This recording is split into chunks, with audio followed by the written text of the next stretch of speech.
Hello बच्चों, I am अर्चना चौधरी। हम आज से chapter 10 cell cycle and cell division start करेंगे। ये चैप्टर एक बहुत ही इंपॉर्टेंट चैप्टर है। थोड़ा बच्चे इसको टफ समझते हैं, लेकिन ये टफ नहीं है। हम इस तरीके से पढ़ेंगे कि ये टफ रहेगा ही नहीं।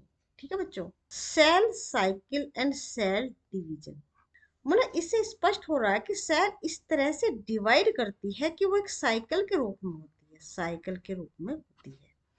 मतलब साइकिल क्या, मतलब सर्कल का मतलब क्या है, जहां से हम चलते हैं वहीं पे आ जाना। यही तो सर्कल हुआ। तो सेल ऐसे कैसे डिवाइड करती है जो साइकिल के रूप में करती है।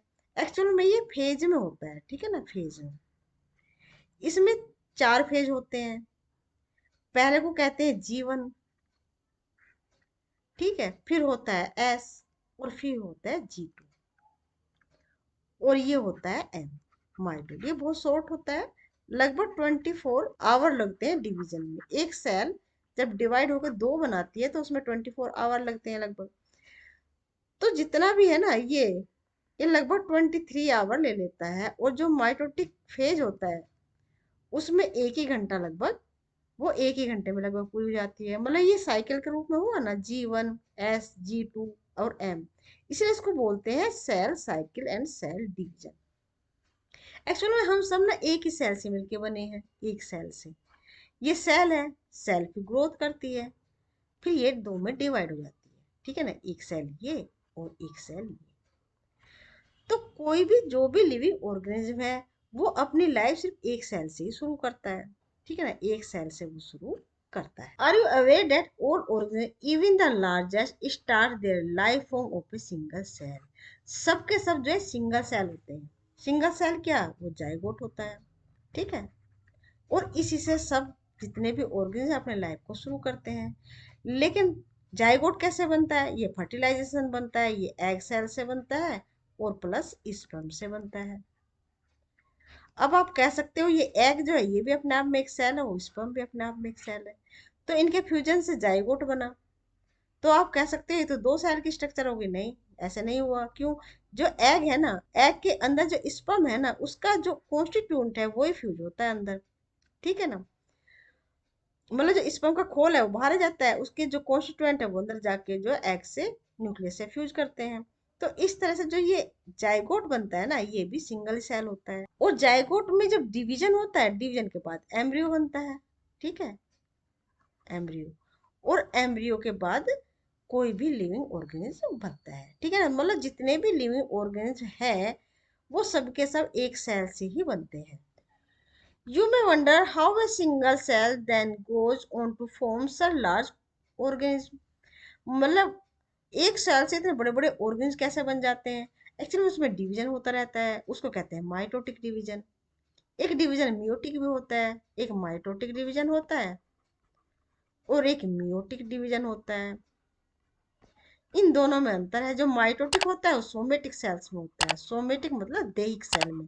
हमारे शरीर के सभी सेल एक्सेप्ट रिप्रोडक्शन, जो रिप्रोडक्टिव सेल होती है ना उसमें मियोसिस होता है, बाकी सभी में माइटोसिस होता है।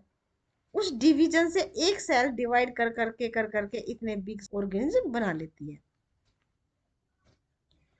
All cell reproduce dividing into two, with each parental cell give rise to the two daughter cell each time they divide।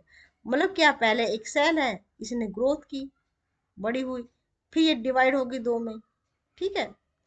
फिर ये जो सेल है इसने ग्रोथ की और फिर ये डिवाइड होगी टू में। इस तरह से डिवीजन चलता रहता है।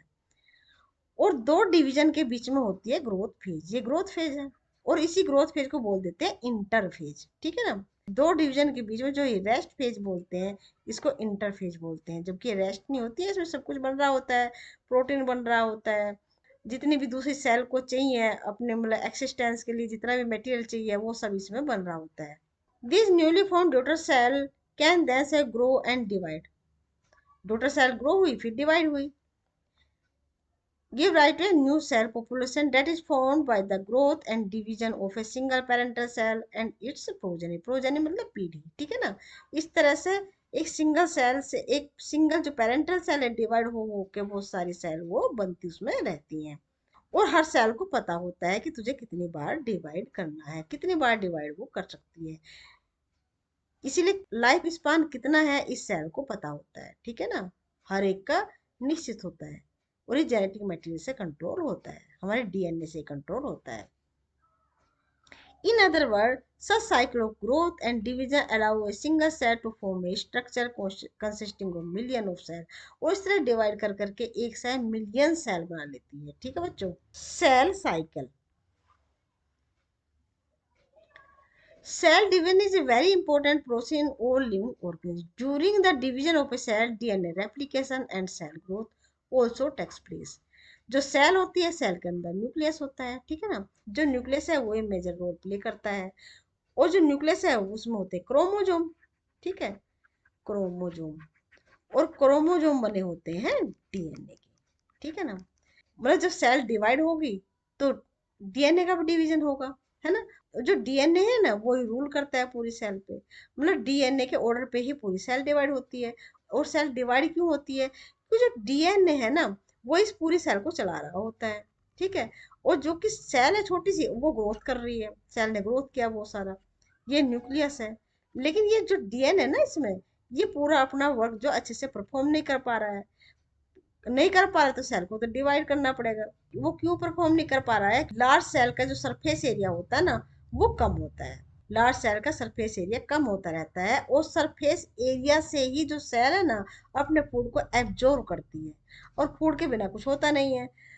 क्योंकि जो सेल लार्ज साइज की होगी है उसे फूड भी ज्यादा चाहिए होगा, है ना। लेकिन सरफेस एरिया उस प्रोस्पेक्टस में कम हो गया, मतलब कम फूड को वो एब्जॉर्ब कर पा रही है। तो इतनी बड़ी सेल का पोषण कैसे हो, तो इसलिए जो सेल को डिवाइड करना होता है।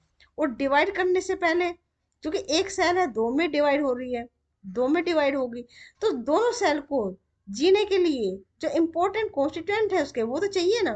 तो इसलिए डीएनए को रेप्लिकेट करना पड़ता है, मतलब डीएनए, एक डीएनए दो कॉपी में चेंज हो जाता है, ठीक है ना। और डिवीजन में एक एक कॉपी दोनों डॉटर सेल में चली जाती है।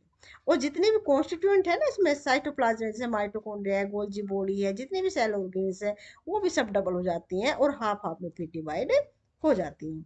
तो इसी को बोलते हैं फिर सेल साइकिल। मतलब एक सेल है, सेल ने ग्रोथ किया, बड़ा हो गई, सभी जो डीएनए वो भी रेप्लिकेट हो गया, जितनी भी सेल ऑर्गेन्स है वो भी रेप्लिकेट होगी, मतलब डबल में होगी, और फिर ये डिवाइड हो गया, आधे आधे दोनों डॉटर सेल में चली गई। तो इस तरह से ये साइकिल चलती रहती है। All these processes, cell division, DNA replication, cell growth, hence have to take place in the coordinate way to ensure correct division and a formation of progeny cell containing intact genome। Genome, genome क्या है, DNA. और DNA पे information होती है, ठीक है ना। जैसे भी सेल को डिवाइड करना होता है, मतलब क्या क्या बनना है डिवीजन से पहले, ये सब उसका जीनोम डीएनए जो है कंट्रोल करता है, ठीक है। The sequence of event by which a cell duplicate its genome, मतलब जितना जीनोम है डुप्लीकेट करता है, synthesise the other constituent of the cell and eventually divide into two daughter cell in each term cell cycle। मतलब जितने भी other constituent है, मतलब जितनी भी सेल ऑर्गन्स है, माइटोकॉन्ड्रिया है, गोल्जी बॉडी है, एंडोप्लाज्मिक रेटिकुलम है, सब के सब, है ना। और फिर ये दो डॉटर सेल में डिवाइड हो जाती है, इसी को बोलते हैं cell cycle. Although cell growth is term of the cytoplasmic increase is a continuous process, DNA synthesis occur only during one specific stage in the cell cycle। पता है जो एस है ना, एस बताया था ना, ये चार फेज होते हैं। G1 फेज, फिर बीच में आता एस, फिर G2 फेज, और फिर एम। मतलब ये मेन माइटोटिक डिवीजन या म्यूटिक डिवीजन। जो एस फेज है ना, एस मतलब सिंथेसिस। सिंथेसिस किस चीज का सिंथेसिस, डीएनए का सिंथेसिस, है ना। इसमें जो है प्रोटीन्स वगैरह बनती है, सारी जितनी प्रोटीन चाहिए, उसके बाद डीएनए का सिंथेसिस होता है। उसके बाद जो बची हुई जितनी भी प्रोटीन है या दूसरे सेल ऑर्गेन्स है वो डिवाइड होती हैं, उसके बाद होता है डिवीजन, मेन डिवीजन। इसमें लगभग जो है 23 आवर लग जाते हैं, और 1 घंटा मिलता है इसका, मतलब 95% लगभग जो है इसी में लग जाता है, G1, S और G2 फेज में। The replicated chromosome DNA are then distributed to daughter nuclei by the complex series of event during cell division. these events are themselves under genetic control। ये सब जेनेटिक कंट्रोल के अंदर होता है, मतलब DNA के control में ये सब कुछ होता है। जब ये सेल साइकिल है ना एस फेज में पहुंच जाती है ना, तब सेल को डिवाइड करना ही होता है, ठीक है ना। अगर ये एस फेज में नहीं पहुंचती है तो इसमें G1 फेज में एक सेल पड़ी रहती है, बहुत लंबे समय तक पड़ी रहती है, ठीक है ना। लेकिन वो एस फेज में नहीं पहुंचती है। अगर एस फेज में पहुंच जाती है तो उसको फिर डिवाइड करना ही होता है, मतलब सेल को फिर डिवाइड करना ही पड़ता है। ये है फेजेस ऑफ सेल साइकिल, ठीक है। तो एक सेल डिवीजन में लगभग 24 आवर लगते हैं, जिसमें 23 आवर G1S और G2 फेज में लग जाते हैं, और एम फेज में, मतलब जो मेन डिवीजन का फेज होता है ना, एम फेज, उसमें 1 घंटा ही लगता है। लगभग 24 आवर लगते हैं, लेकिन सब अलग अलग सेल को अलग अलग टाइम भी लगता है, मतलब इसमें वेरिएशन होती है। तो आज का लेक्चर हम यहीं तक रखते हैं, ठीक है बच्चों। अगर ये आपको लेक्चर पसंद आया है तो वीडियो को लाइक शेयर सब्सक्राइब जरूर करें। मिलते हैं नेक्स्ट लेक्चर में, शुरू करेंगे फेजेस ऑफ सेल साइकिल। छोटी सेल का सरफेस एरिया बड़ी की अपेक्षा बड़ा होता है, ये प्रूफ करते हैं। एरिया का फॉर्मूला क्या होता है? Area length into breadth into total face. Volume का क्या होता है? Length into breadth into depth. यानी अगर एरिया को मल्टीप्लाई कर दे डेप्थ से तो हो जाता है वॉल्यूम। सबसे पहले एज्यूम करते हैं एक साइड की लेंथ है 1 सेंटीमीटर, 1 ही है लेंथ भी, ब्रेड्थ भी और डेप्थ भी। पहली कंडीशन देखते हैं, area is equal to length into breadth into total face. कितना हुआ? 6। वॉल्यूम कितना हुआ? 1 into 1 length breadth into depth कितना हुआ? 1। अब रेशियो देखते हैं, एरिया अपॉन वॉल्यूम 6/1, यानी 6:1।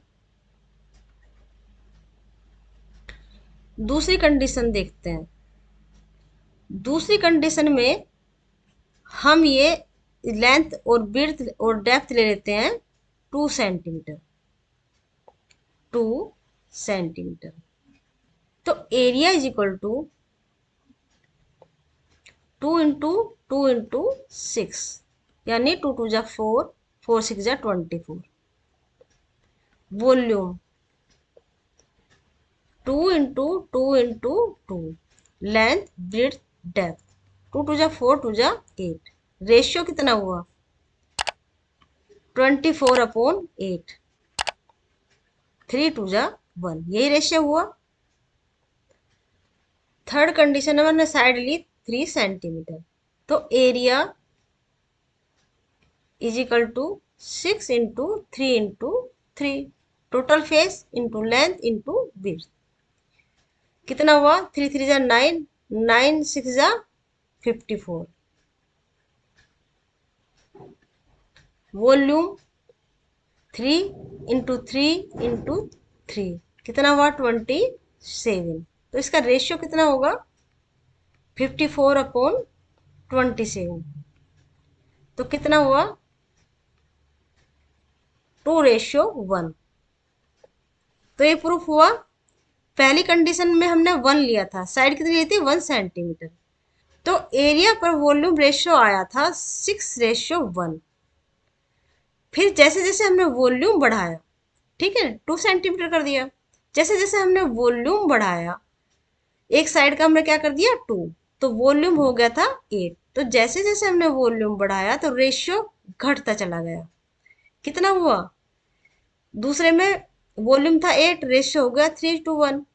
तीसरे में हमने वॉल्यूम बढ़ा दिया, 27 कर दिया सेंटीमीटर, तो रेशियो कितना आया? 2:1। मतलब ये और घट गया। तो एरिया घटता जा रहा है, साइज जैसे जैसे बढ़ रहा है एरिया घटता जा रहा है। ये सेंटीमीटर स्क्वायर, ये सेंटीमीटर क्यूब।